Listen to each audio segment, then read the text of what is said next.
Salut à toi, on se retrouve pour une nouvelle vidéo et aujourd'hui on va parler de culpabilité. Alors est-ce qu'il faut culpabiliser en tant que parent? Ma réponse est oui.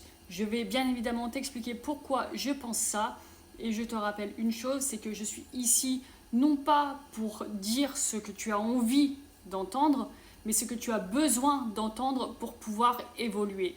Sur cette page, on parle de charge mentale, de fonctionnement de l'enfant et fonctionnement de l'adulte, alors abonne-toi pour louper aucune vidéo. Alors pourquoi je dis qu'il faut culpabiliser en tant que parent? Alors bien évidemment, je ne parle pas de toutes les culpabilités, parce qu'il y en a plusieurs effectivement et je vais tout expliquer.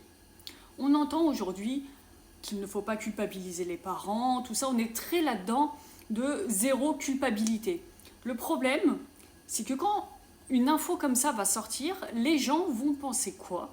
Qu'il faut plus du tout culpabiliser. Et que ce message concerne absolument tout le monde, alors que pas du tout. Certaines personnes devraient culpabiliser, d'autres ne devraient pas. Donc c'est pas en fonction de la personne, mais en fonction des actions. Donc quelles actions nous devrions culpabiliser et quelles actions nous ne devrions pas culpabiliser? On va voir tout ça ensemble. Donc quelles actions pour moi, il faudrait que les parents s'autorisent à culpabiliser? C'est toutes les actions qui ne sont pas autorisées. C'est-à-dire toute forme de violence, qu'elle soit physique, psychologique. Pour moi, un parent, s'il dépasse ce cap-là, qu'il passe à l'action, il devrait culpabiliser pour pouvoir se remettre en question sur sa pratique.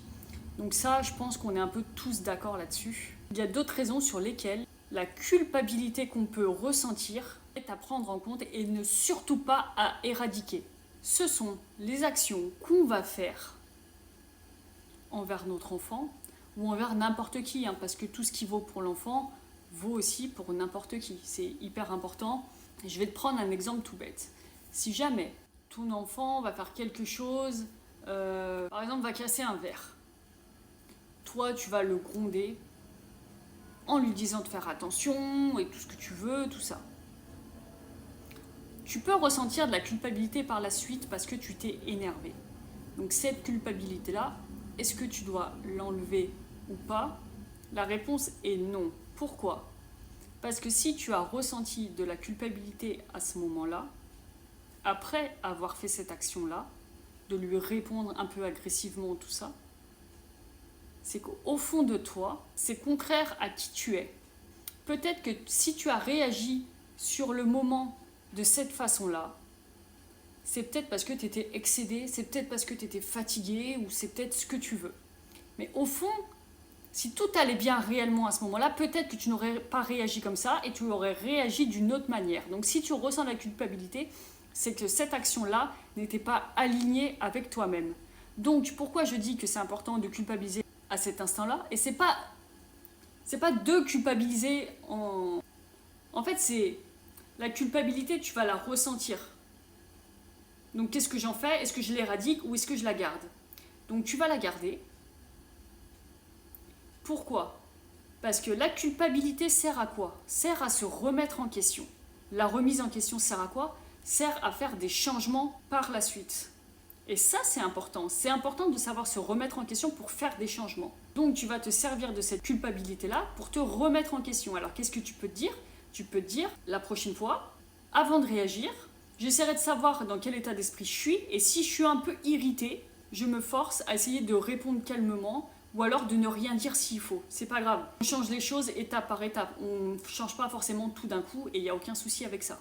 Mais voilà à quoi elle te sert la culpabilité. Les personnes aussi qui peuvent ressentir la culpabilité, par exemple, quand elles vont laisser leur enfant à la crèche ou à l'école, tout ça, elles vont ressentir une culpabilité comme si en fait elles abandonnaient leur enfant. Donc là, est-ce que tu dois culpabiliser?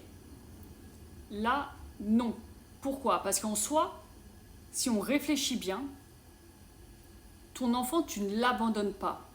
Sauf si bien évidemment dans ta tête, tu as pour but de l'abandonner. Bon là d'accord, mais je pense pas que ce soit le cas. Là, la culpabilité que tu vas ressentir, c'est lié à une pensée qui est totalement erronée.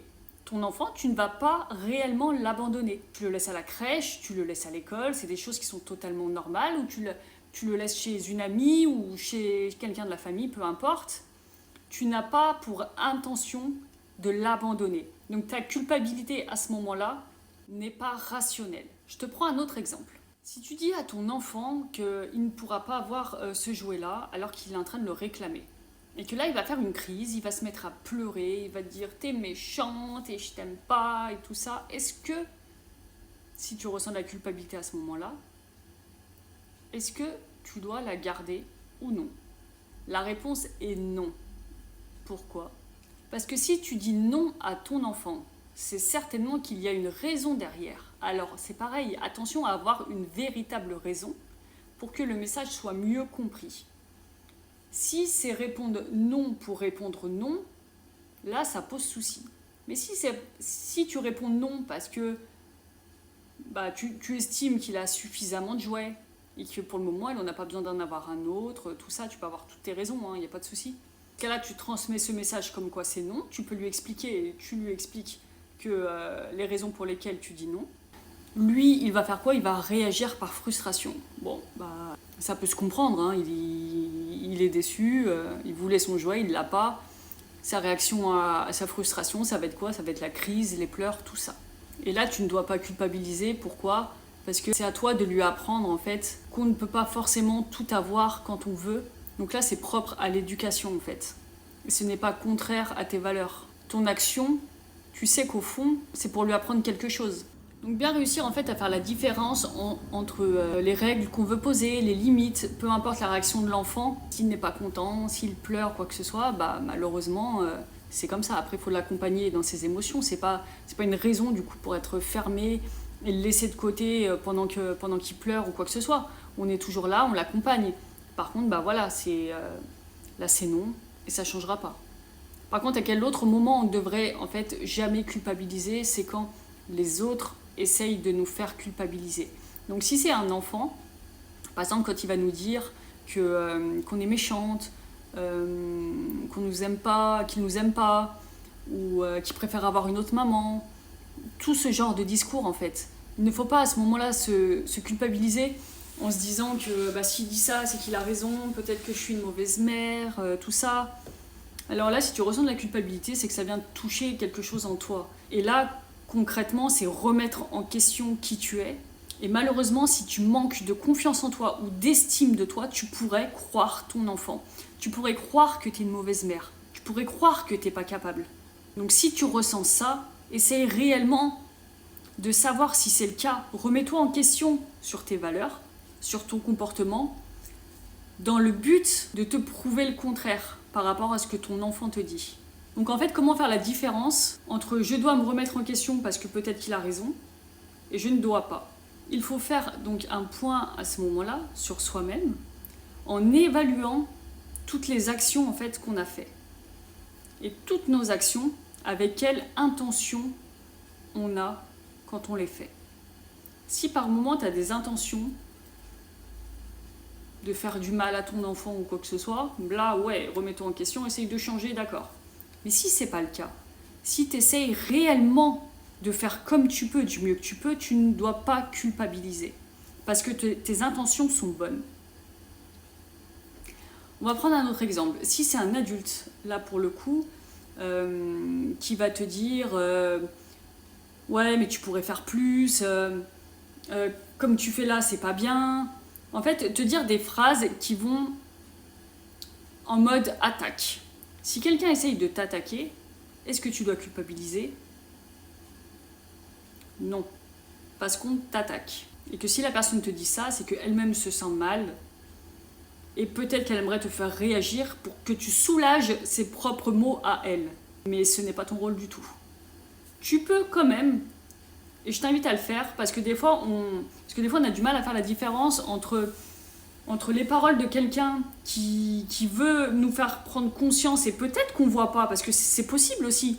Des fois, on ne se rend pas compte des choses, donc on peut, au final, prendre en compte ce qu'on nous dit. C'est pas dès que quelqu'un dit quelque chose, il faut pas écouter du tout. Tu prends l'info et tu fais pareil qu'avec l'enfant. Tu prends l'info, tu vois avec toi, au niveau de tes valeurs, si ça correspond ou pas. Peut-être que là, t'aurais pu faire mieux. Il n'y a pas de souci. Dans ce cas-là, tu prends l'info et tu essayes de voir les fois d'après pour faire autrement. Mais tout ça, la culpabilité, ce qu'il faut en retenir, c'est qu'elle sert à se remettre en question et à modifier nos actions futures. Rester dans la culpabilité en permanence, ça ne sert absolument à rien. Donc sers-toi de cette culpabilité que tu ressens pour remettre en question, te questionner sur toi. Ça ne veut pas dire que tu dois changer. Mais pose-toi la question, est-ce que je dois changer certaines choses? Selon tes valeurs, peut-être que oui, peut-être que non. Ça, c'est propre à toi. Mais surtout, n'éradique pas la culpabilité. Du moment où elle vient, pose-toi toujours la question.